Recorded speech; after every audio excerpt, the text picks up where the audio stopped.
Buat Abah segalanya ada ahlinya, ya. Tukang pijit ada ahlinya. Maka kalau orang Kiai Abdul Ahyar itu ngomongin nasab nggak pas. Kiai Sukron Makmun karena bukan ahlinya. Sama saja antara Kiai Abdul Ahyar dengan tukang pijit, maka tukang pijit ahlinya di bidang mijit tadi semua. Jadi tidak bisa.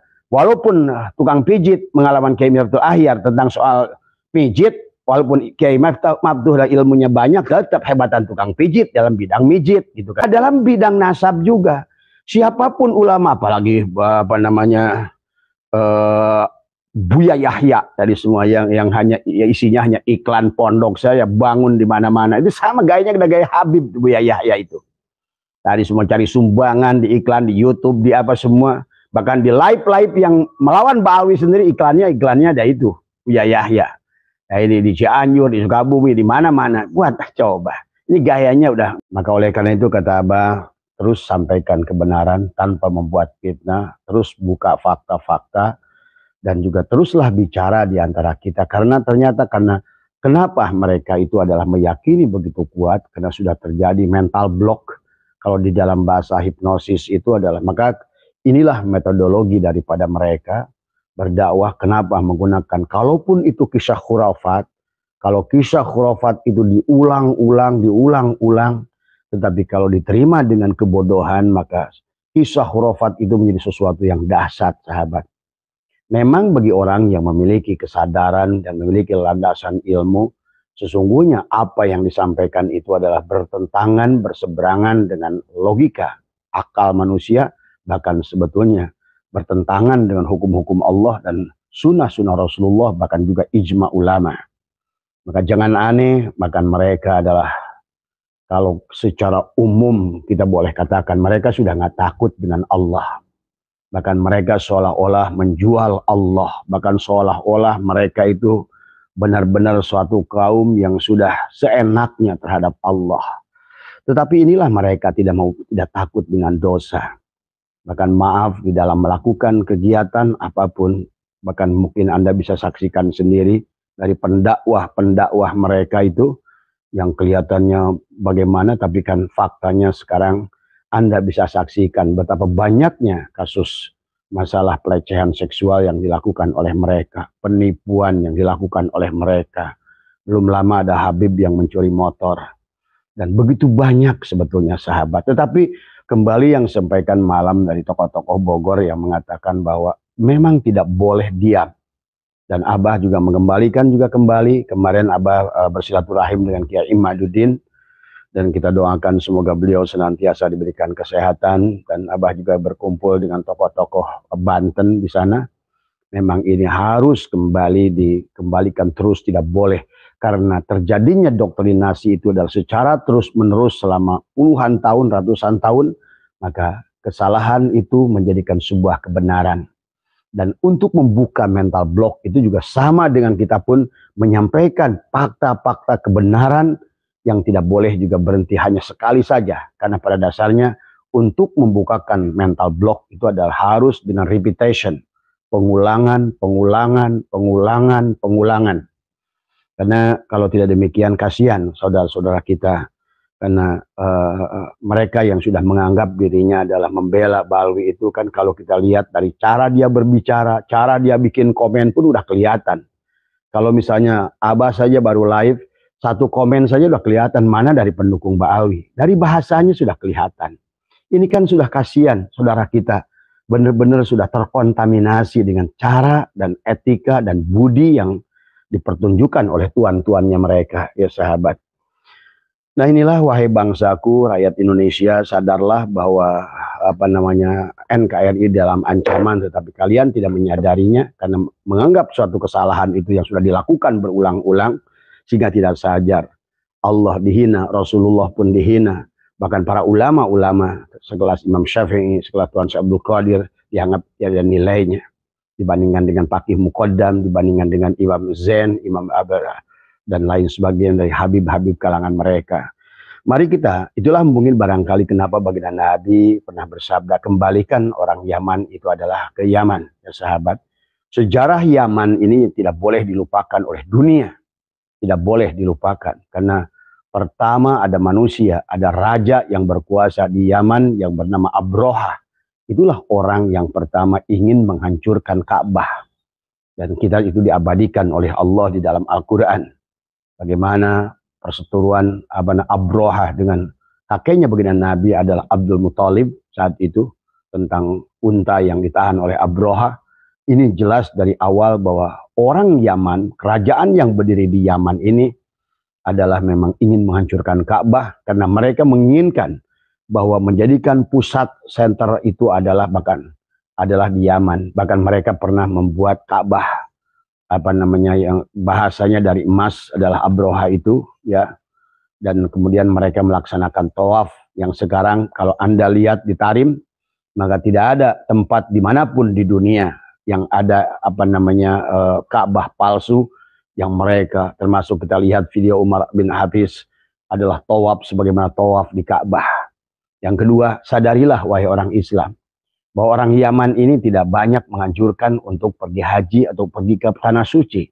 Karena yang dianggap suci oleh mereka itu adalah Hadramaut Yaman, yang pada saat faktanya nyata sesungguhnya adalah negeri yang sangat miskin, negeri yang penuh dengan berhala, yang dianggap oleh mereka adalah negeri berkah, tapi sampai hari ini masih penuh kelaparan. Dan inilah yang harus difahami, disadarkan. Karena berita yang disampaikan begitu lama, berita yang disampaikan diulang-ulang, kebohongan, akhirnya menjadikan sebuah keyakinan, ya sahabat. Saya belum lama, saudara saya sendiri adalah pergi ke Yaman tadi semua, ya. Nah inilah yang sebuah keanehan tadi, bahwa sesungguhnya bahwa saya sering dengar bahkan dulu, karena dulu Abah itu adalah sangat dekat dengan para habaib ini. Selalu memang yang dianjurkannya itu kita harus ziarah ke Tarim.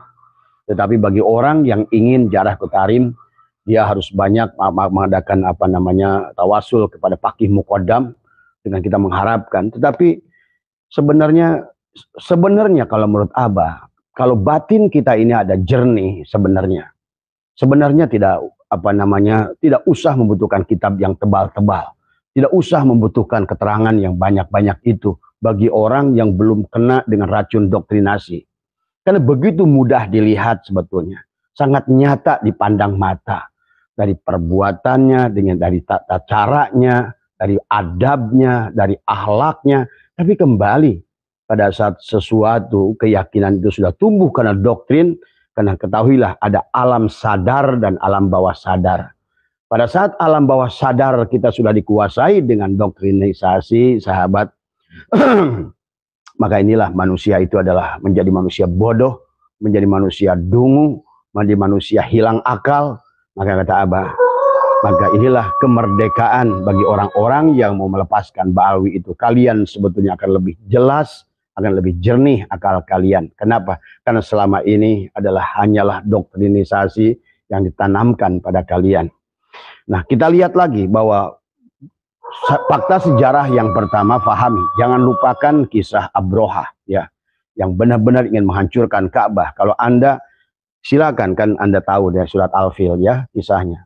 Yang kedua, dari 4 nabi yang palsu, semuanya itu datang dari Yaman. Nabi yang palsu, ya. Kemudian juga sama yang terjadi di Mesir, Banu Fatimiyah, kemudian juga sama yang terjadi di Afrika. Semuanya sama, sahabat, di abad kedua dan ketiga. Yang mengakui dirinya adalah Dzurriyyat Rasul itu adalah sama. Tujuan awalnya mereka adalah pertamanya ekonomi. Semuanya ekonomi. Karena pada saat seseorang itu menyandarkan dirinya kepada Dzurriyyat Rasul, maka jangan aneh, Habib-habib yang Indonesia ini juga sama tujuannya ekonomi. Karena Abah sekian puluh tahun mengalami hal semacam itu. Batu cincin yang harusnya harganya 50.000, dia minta jual 1 juta. Kemudian juga tasbih yang seharusnya adalah dengan harga yang cuma 50.000 dijual sekian ratus ribu. Kemudian juga kaligrafi yang sebenarnya hanya tiada picisannya. Mereka itu sebetulnya adalah merampok, meminta, ya. Bahkan kepada Abah itu dulu ada Habib hijau, ada Habib merah. Kalau datang ke rumah, datang keliling. Kemudian Abah ditanya, ada apa Bib? Ya keliling aja di rumah. Habis itu nuliskan angka 99999. Dia bilang apa? Rumah ini akan kebakaran tapi harus bayar kifarat 9.999.099. Ketahuilah, dan mungkin Abah akan sedikit bicara pengalaman sebenarnya adalah luar biasa ya, apa namanya yang sudah maaf ya, ini ada telepon tapi nggak tahu cara mematikannya. Ya itu ya, biarkan saja lah karena nggak tahu dari mana matikannya. Itu ya sahabat ya, jadi bahwa karena Abah itu dulu sangat baik kepada Habib ini ya semua, bahkan ada yang Abah hajikan, ada yang Abah umrohkan, tadi semua. Tetapi apa namanya, maaf nih, tapi apa namanya adalah sampai berombongan-rombongan, sampai pernah datang 4 mobil dari Jawa Timur. Begitu Abah bangun pagi jam 4, jam 3, mereka sudah tiduran di halaman rumah, di beranda rumah. Itu belasan Habib yang datang. Padahal baru kemarin Abah memberikan seseorang untuk umroh. Ternyata beritanya kepada teman-temannya kemana-mana. Ya sahabat. Jadi Abah itu udah ngomong ini bukan ngomong asal ngomong. Tapi adalah merupakan, kata Abah juga, hampir 1 miliar yang mereka udah menjual berbagai macam, udah menipu berbagai macam. Bahkan ada ibunya yang dijual. Dia katakan ibunya dalam kecelakaan, ibunya. Padahal kita, karena Abah kenal semua Habib di Bekasi ini juga hampir rata-rata datang ke rumah Abah juga semuanya. Ternyata begitu dicek, ternyata enggak. Ada yang bilang bangun majelis, kemudian mereka ternyata majelisnya hanya majelis orang yang dipoto dari semua. Ya, inilah ya sebetulnya kalau disadari oleh kalian, benar-benar nyata penjajahan. Bahkan mereka berani memanjat pagar rumah Abah itu jam 3 pagi. Kemudian memaksa minta uang. Kemudian Abah mau berangkat waktu itu adalah ke Cina. Dia bilang saya doakan supaya selamat penerbangan. Saya bilang udah doakan saya jatuh saja. Karena saya ingin tahu doa kalian ini benar apa enggak. Ternyata bullshit semuanya sahabat. Kalau kalian ingin main ke rumah Abah menyaksikan bagaimana tuh barang-barang yang dijual seenaknya oleh dia, inilah yang harus kalian sadari semua. Itu mustahil dzurriyyat Rasul sahabat. Mereka itu sama sebagaimana dulu adalah rampok-rampok, adalah orang-orang yang tidak beradab, yang tidak beretika. Itulah juga yang dikatakan hubdejong. Siapa mereka? Mereka itu rentenir, mereka itu kasar, mereka itu menipu, dan lain sebagainya. Dan kemudian lihat dari fakta bahwa sesungguhnya berapa kali mereka meminta Belanda untuk menetapkan mereka sebagai sayyid. Jadi sayyid yang diminta, yang dipolakan oleh Belanda. Ini kan aneh bin ajaib. Ya tolonglah, maka kepada sahabat-sahabat semua, saudara-saudara dimanapun berada seluruh tanah air, sayangi negeri ini. Kalau penjajahan berupa senjata, masih mending kita. Begitu perang terjadi, mana yang kalah, mana yang menang jelas. Tapi penjajahan berupa adab, penjajahan berupa etika, penjajahan berupa agama, doktrinisasi, ini secara hukum susah ditangkap. Karena tadi, apalagi di negara-negara seperti negara kita ini. Ya sekarang pun fakta-fakta yang ada, berapa banyak Habib yang ngerampok, Habib yang nipu, yang nyuri motor, Habib yang masalah dengan perempuan. Tapi kembali sampai hari ini faktanya juga beda dengan kepada orang biasa. Ini juga kembali karena di polisinya sendiri sudah banyak orang-orang yang sudah mukibin, jadi sahabat. Di tentara juga sudah banyak yang mukibin. Di pemerintahan juga sudah banyak orang mukibin. Dia nggak paham bagaimana sesungguhnya. Dan mereka tidak mau belajar tadi semua. Abah bilang tadi yang pertama adalah lihat suku Abroha untuk menghancurkan. Kemudian yang kedua, 4 nabi palsu itu semua dari Yaman. Kemudian fakta yang ketiga adalah mereka dari abad kedua saja sudah mulai menipu dengan mengaku dzurriyyat Rasul, baik di Yaman, di Mesir maupun terjadinya perang Salahuddin Al-Ayyubi yang memohon kepada Tuan Abdul Qadir. Itu pun karena di Bani Fatimiyah di Mesir itu, karena mereka sudah betul-betul laten, betul-betul sudah masif. Tadi semua adalah yang bahaya itu kan tadi pada saat mereka berbulu yang sama. Makanya baginda Nabi selalu berkata, antara Abu Jahal dengan waktu itu ada seorang yang munafik, kata Nabi, nggak usah takut dengan kafir. Kalau kafir itu jelas, ya, kalau kafir itu jelas musuh kita. Kita berani hadapi, nggak berani, kita ngambil strategi. Tapi kalau berwujudnya munafik, agamanya seperti sama dengan Islam.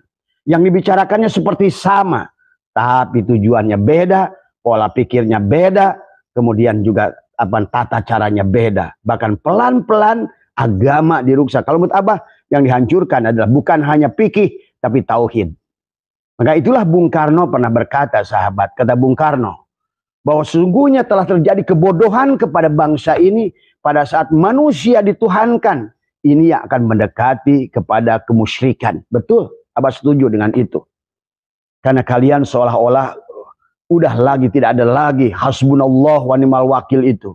Mencari wasilah yang salah. Bergantung pada akar yang lapuk dengan adab-adab yang cara. Yang lucu, mereka kadang-kadang jadi jongos-jongosnya, mau ngantar-ngantar mereka ke orang-orang kaya. Inilah sesungguhnya yang harus difahami. Maka wahai para kiai di PBNU, tapi walaupun PBNU adalah udah tinggal kerongkong saja sekarang tadi semua. Karena juga sama. Walaupun ada kiai-kiai PBNU juga sama. Karena pada saat sudah mental block di kolbunya, ilmunya hilang semua. Kami tahu Ahyar itu udah hilang ilmunya itu. Cuma inilah hanya kebodohannya saja yang bicara tadi semua ya. Sungguh sayang tadi semua. Bahkan dia berani-berani mengangkat hampir 10 orang ditempatkan di PBNU. Sesungguhnya kalianlah hai ulama-ulama PBNU yang menjadikan bahwa mereka semakin kuat. Dan Abah berharap kepada Pak Prabowo, jangan gunakan salah satu pun dari mereka one team press. Coba buka, lihat betapa sejarah Yaman saja buka. Dan bagaimana sejarah Indonesia dari mulai Habib Utsman bin Yahya. Bagaimana sikap mereka. Dan fahami ya, ini siapa mereka itu. Nah itu pahami tolong ya. Kemudian juga tentang Bani Jurhum. Ternyata setelah dipelajari oleh Profesor Masanam Ali. Yang orang-orang yang merusak Ka'bah, yang selalu menyimpan berhala-berhala itu ternyata juga Bani Jurhum. Ternyata setelah dipelajari, Bani Jurhum juga ternyata adalah orang Yaman. Nah, inilah maka pantas baginda Nabi bersabda, pulangkan orang Yaman itu ke Yaman. Ya, dari catatannya Sunok Horgronya, walaupun Sunok Horgronya menggunakan Habib Utsman bin Yahya, tetap kepada internalnya sendiri yang ngasih tahu, hati-hati orang ini.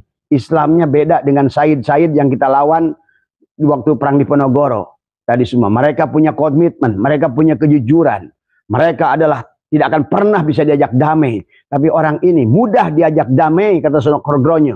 Tapi hati-hati, dia bisa berbalik menyerang kita. Itulah dulu kenapa Sunok Horgronya mendatangkan Muhammad Soekarti dari Sudan. Karena dia juga sudah bingung berhadapan dengan Habib-Habib Yaman ini. Karena nggak bisa dipegang. Dan selalu menuntut adalah bahwa sesungguhnya mereka adalah Sayyid. Nah ini. Tetapi demi untuk mempertahankan status di Indonesia. Ini wahai bangsaku, coba mulailah buka mata kalian tadi semua dengan sejarah. Nabi palsu, kemudian juga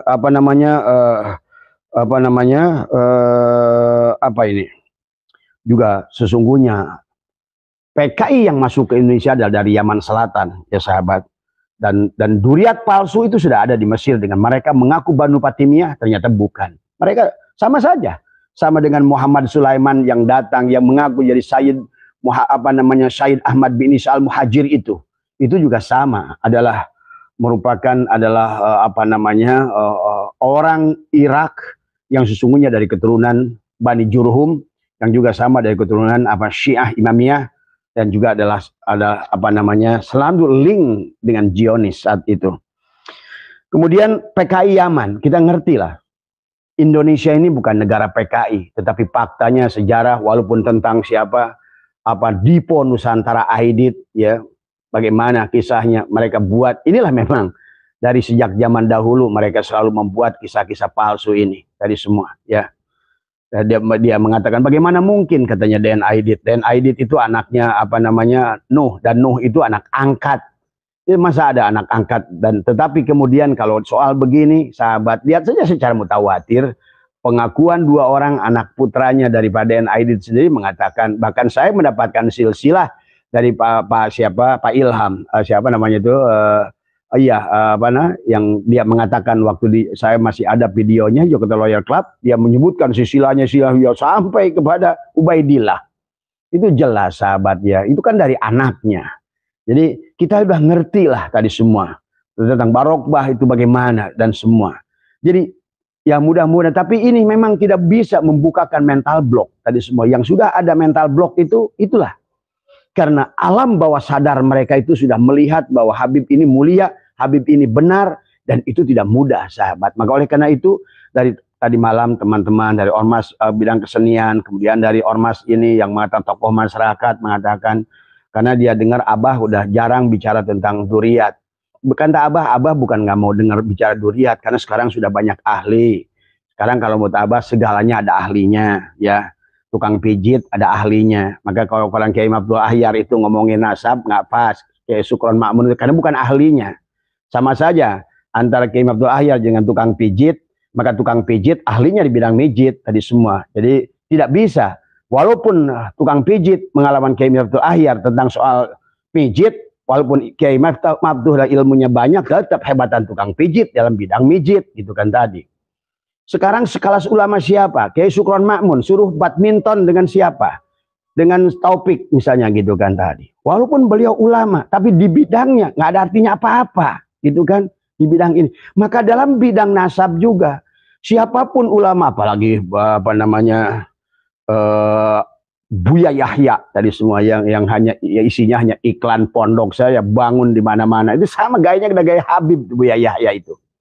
Tadi semua cari sumbangan di iklan di YouTube di apa semua, bahkan di live yang melawan Ba'alwi sendiri iklannya ada itu Buya Yahya. Nah, ini di Cianjur, di Sukabumi, di mana-mana. Buat coba. Ini gayanya udah makanya tadilah dari kata Abah juga.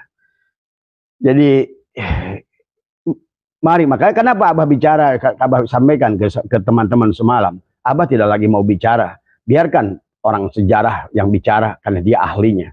Biarkan orang siapa ahli filologi yang bicara. Biarkan Dr. Sugeng yang bicara masalah genetika, nah dia ahlinya. Biarkan Kiai Imad yang bicara tentang nasab, karena Abah setelah bertemu kemudian banyak beliau wah makin tambah yakin beliau itu memang luar biasa. Kata Abah, dalam waktu kurun 50 tahun sulit lah, kata Abah, silakan coba kalian adukan. Saya berani ngadukan beliau dengan siapapun sekarang yang ada di Nusantara ini. Maaf dalam soal ilmu pengetahuan ya, karena banyak orang apal agama dari semua sahabat. Tapi pada saat bagaimana agama itu adalah sebuah sebagaimana yang banyak beliau tulis itu kalau menurut Abah adalah pemahaman agama yang komprehensif, yang demikian itu susah sahabat. Apalagi memahami 12 pan dan dituliskan kitabnya dengan 12 pan. Dan Abah menyaksikan dari kisah dari orang bagaimana ada seorang ulama menanggah beliau dengan 4 halaman dalam waktu 2 hari sudah diganti puluhan halaman menjadi sebuah jawaban yang luar biasa. Itu nggak mudah kecuali segalanya sudah ada di sini ya. Dan hari ini kalau menurut Abah tetap murni orang ini ya, luar biasa kalau menurut Abah. Semoga senantiasa diberikan lindungan oleh Allah Subhanahu wa taala. Kemudian tentang PKI juga pahami ini ya semua tentang PKI ini. Jadi jangan lupakan PKI itu dengan Yaman. Berapa jenderal yang terbunuh oleh DN Aidit itu. Pahami ini semua. Inilah yang harus dibangkitkan kembali kalau menurut Abah, adalah doktrin yang telah merusak selama 100 tahun ini adalah telah menutup alam bawah sadar kalian sesungguhnya. Inilah yang harus kembali dibangkitkan. Maka tadi malam saya bilang ke mereka, Abah tidak mau ngomong nasab karena Abah bukan ahlinya. Abah bukan ngomong sejarah karena bukan ahlinya. Tapi Abah juga ngomong filologi karena bukan ahlinya. Tetapi kalau malam itu mereka pada datang, Abah senang dengan pencerahan Abah. Dia bilang, Bah tolong jangan diam Bah, kan tadi. Ya saya bilang, Abah sekarang lagi menggali, menyadarkan kembali tentang tauhid. Karena mereka merusak tauhid. Mereka merusak fikih. Mereka merusak sejarah. Mereka merusak makam. Mereka merusak tatanan etika manusia beradab beragama. Terus di mana sisi positifnya? Tak sedikit pun, sebiji jarah pun ada tanda-tanda kebenaran di dalam diri mereka. Walaupun yang soleh sekalipun tetap saya melihat gurur di belakangnya.